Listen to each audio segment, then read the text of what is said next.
Here we go, guys. Grab your earphones, turn the lights down low, and whatever you do, don't pause this, because what I'm about to tell you actually happened. 5 different people, 5 different nights alone in their own homes, and every single one of them swear something came inside that wasn't supposed to be there. Before I start, do me a solid. Smash that subscribe button and hit the bell, because I've got way darker stories coming and you're not gonna want to miss what's next. All right, story 1. This one still keeps me up. It's from a girl named Emily Carter, 28 years old, living alone in a little ranch house on the edge of Columbus, Ohio, winter of 2023. Emily worked from home as a medical coder, so her days were quiet, like dead quiet. The kind of quiet where you can hear the refrigerator click on and it sounds like a gunshot. One Thursday night in February, her parents were in Florida, her brother was deployed, and her boyfriend was on a work trip in Chicago. She had the whole place to herself for 4 straight days. She was actually excited about it. Face masks, pizza, binge-watching trash reality TV, normal stuff. First night, nothing. She fell asleep on the couch with the TV flickering. Woke up at 3:17 a.m. because the house felt wrong. Too still. The kind of stillness that presses on your chest. She muted the TV and just listened. Nothing. Then she heard it. Soft, almost polite. Tap, tap, tap. Coming from the kitchen window right behind the couch. Like fingernails testing the glass. She froze. Told herself it was a branch. Except there's no tree on that side of the house. Just open yard and snow. She grabbed her phone, turned the flashlight on, and aimed it out the window. Empty. Snow untouched all the way to the woods. She laughed at herself, locked the back door again even though it was already locked, and went to bed upstairs. Next morning, footprints. Fresh ones. Starting at the woods, walking straight up to that kitchen window. Standing there for God knows how long, then turning around and walking back the exact same way. 2 perfect lines in the snow. No footprints leading away anywhere else, like whoever it was came just to look inside, then left. She called the cops, they came, took photos, said it was probably kids messing around. Told her to get cameras. She ordered a Ring that same day, but it wouldn't arrive until Monday. That night, she dragged her mattress into the hallway. No windows, 1 door she could barricade. She barely slept. Around 2:40 a.m., she heard the tapping again. Same rhythm. Tap, tap, tap. But this time it wasn't at the kitchen window. It was at her bedroom window, upstairs. 2nd floor. No ladder, no tree, nothing. She didn't look. She called 911, whispered the address, and just waited under the covers, shaking until the cruiser lights lit up the street 20 minutes later. Cops searched the yard, no footprints this time. The snow was coming down hard and had already covered everything. They checked the roof, the siding, doors, windows. Nothing. Told her again. Probably kids with a drone or something. She knew it wasn't. The Ring camera finally arrived Monday afternoon. She installed it herself, hands shaking from lack of sleep. That night, she watched the feed like a hawk. At 3:12 a.m., the motion alert went off. The camera caught it clear as day. A tall figure in a dark hoodie, face completely hidden, standing at the edge of the yard just staring at the house.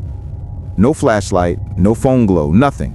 Just standing there in the dark for 4 straight minutes. Then he walked forward slow, straight toward the camera, and the feed cut to static for exactly 7 seconds. When it came back, he was gone. No footprints again.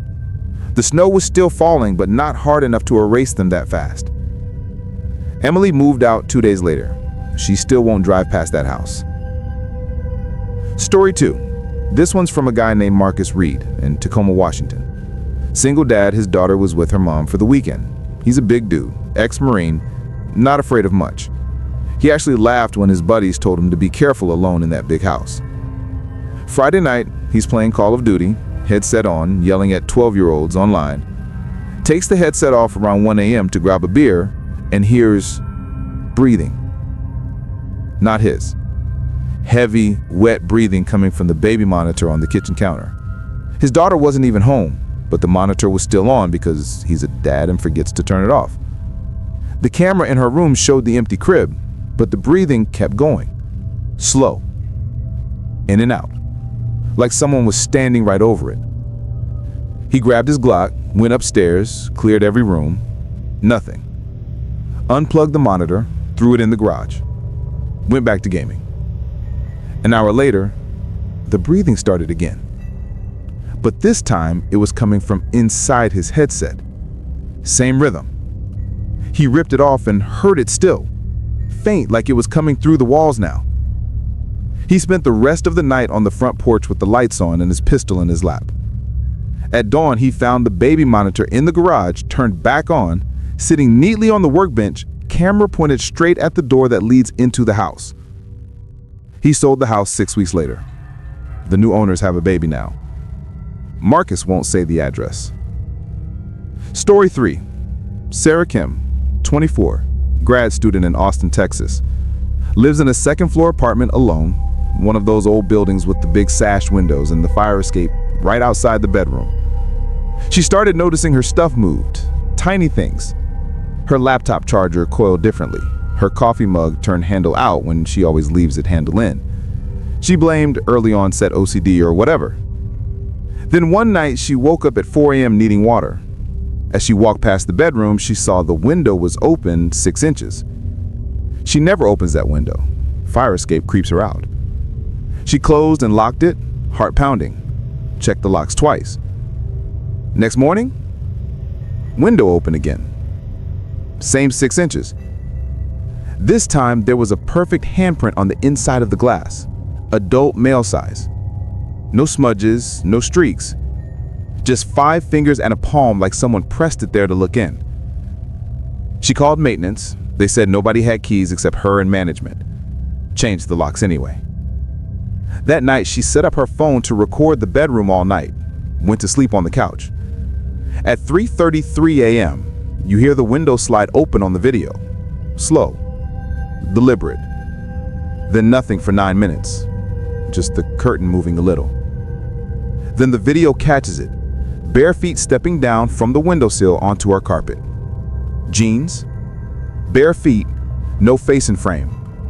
The intruder walks across the room, stands at the foot of her bed for 2 minutes staring at where she would have been sleeping, then walks to her dresser, opens the top drawer, takes out a pair of her underwear, holds it up, smells it, puts it back exactly where it was, and leaves the same way he came.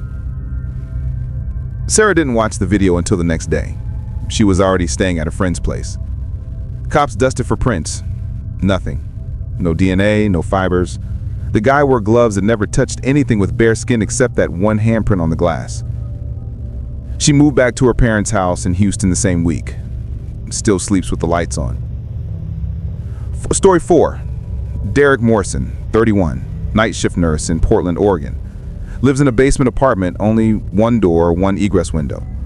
He gets home at 8 a.m., dead tired, crashes until 4 p.m. One afternoon, he wakes up and the apartment smells like cigarette smoke. He doesn't smoke. Nobody he knows smokes. He opens the windows, airs it out, whatever. Next day, same thing. Stronger, like someone was chain smoking in there while he slept. He starts searching the place top to bottom. Finds nothing. Then one morning he wakes up and there's an ashtray on his coffee table, full of cigarette butts. Brand he doesn't smoke. Some of them are still warm. He installs a cheap Wisecam pointing at the living room and goes to work that night. Checks the app on his break at 2 a.m. The camera shows a man, mid-40s, thinning hair, wearing Derek's bathrobe, sitting on his couch, smoking, watching Derek's TV. Just chilling. The guy looks up at the camera, smiles, waves, and the feed dies. When Derek got home at 7:30 a.m., the guy was gone, but the bathrobe was folded neatly on the couch, and there was a new note on the table in handwriting that wasn't his. Thanks for the stay. See you tonight. Derek called in sick, packed a bag, and never went back. Management found a fake ID and a sleeping bag hidden in the crawl space. The guy had been living under the building for weeks, coming up through a loose panel while Derek was at work. Last one. This is the one that still makes my skin crawl. Jessica Walsh, 35, real estate agent, lives alone in a new build in a suburb outside of Raleigh, North Carolina. Motion sensors, smart locks, Nest cameras, everywhere the works. She's paranoid because of her job. She's in and out of empty houses all day. One night in July, power goes out during a storm. Whole neighborhood dark. She lights some candles, pours a glass of wine. No big deal. Her phone gets a Nest alert. Person detected backyard. She opens the app. Pitch black, but night vision shows a man crouched by her back fence, just staring at the house. He's wearing a reflective safety vest like construction workers wear and a hard hat. She zooms in. His face is completely blurred out. Not like bad resolution, literally pixelated, like the camera refused to render it. She calls the cops. While she's on the phone, another alert. Person detected. Living room. She spins around. Candles are still lit. Room empty. Another alert. Person detected. Kitchen. Then hallway. Then upstairs hallway. Then her bedroom. Every camera catching the same figure in the reflective vest walking slowly through her house. But she's standing in the dining room watching it happen on her phone, and there's no one there. No footsteps, no breathing, nothing. Cops show up 10 minutes later, guns drawn, clear the house top to bottom, empty. But every single Nest camera recorded the same man walking room to room, stopping in each one to look straight into the lens and wave. Tech support later said it was impossible. The clips were embedded in the firmware, couldn't have been hacked or faked. They still have no explanation. Jessica sold the house at a loss and moved into a high-rise with the doorman. She still gets Nest alerts sometimes. Same figure, same blurred face, even though she deleted the account and smashed every camera.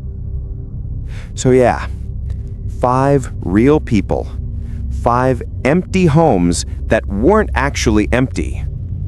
If you're home alone tonight, maybe check the cameras one more time.